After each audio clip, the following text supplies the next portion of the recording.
It's the principle. That's why Rick Hallor says he and his wife have been arguing with the Peoria Park District for the last 7 years. We purchased it from Mr. Davidson, which has a legal survey stating the size 100 by 188 by 400.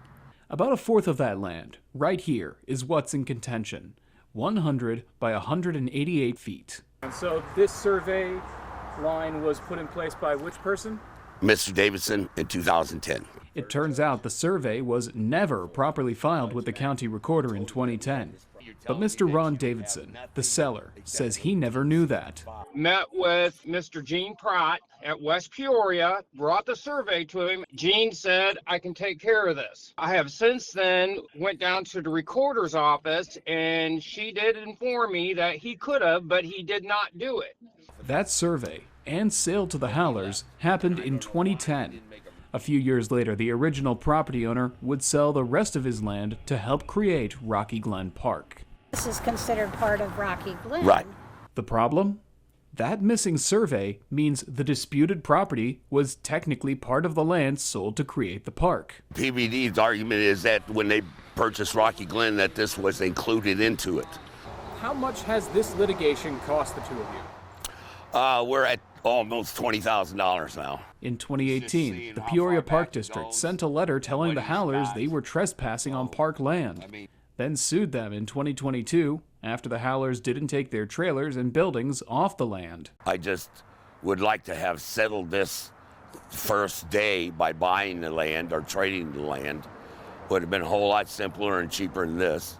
Now, if you look behind me real close there, you'll see the roofing for some of Mr. Hallor's buildings. But between us and that is a very steep drop down the bluff. Too steep to be practical for anyone's actual use, and that's part of Mr. Hallor's argument. Why does the Park District want what's effectively useless land?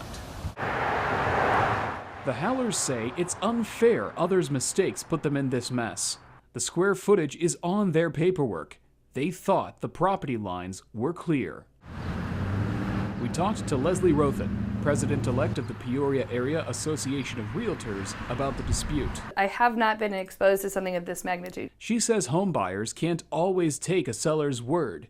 They need to make sure the work is done. There should be some verification that the proper paperwork was filed. They should be able to call and make sure that the proper channels have been followed and that the work has been completed. From my experience, I think that it is probably something people take for granted. Property attorney Casey Keppel has advice for both buyers and sellers, especially for land where the boundaries can seem fuzzy. A survey is really the best thing to do. Make sure that you do record it with the county, making it a public record. Rothen's big piece of advice: get an agent who knows what they're doing. Somebody who is hired to help along the transfer of property should be doing some due diligence and making sure that the checks and balances are done with any piece of a real estate transaction.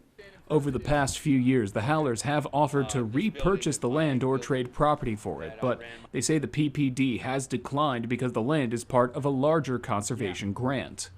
We reached out to West Peoria, the Park District, and its attorneys, but they all told us they won't talk about ongoing litigation. At this point, all the Hallors can do is make a convincing argument. To me, that's not what the Park District is about. They're supposed to be for the people, you know, enjoyment. In West Peoria, Kent Davis, 25 News.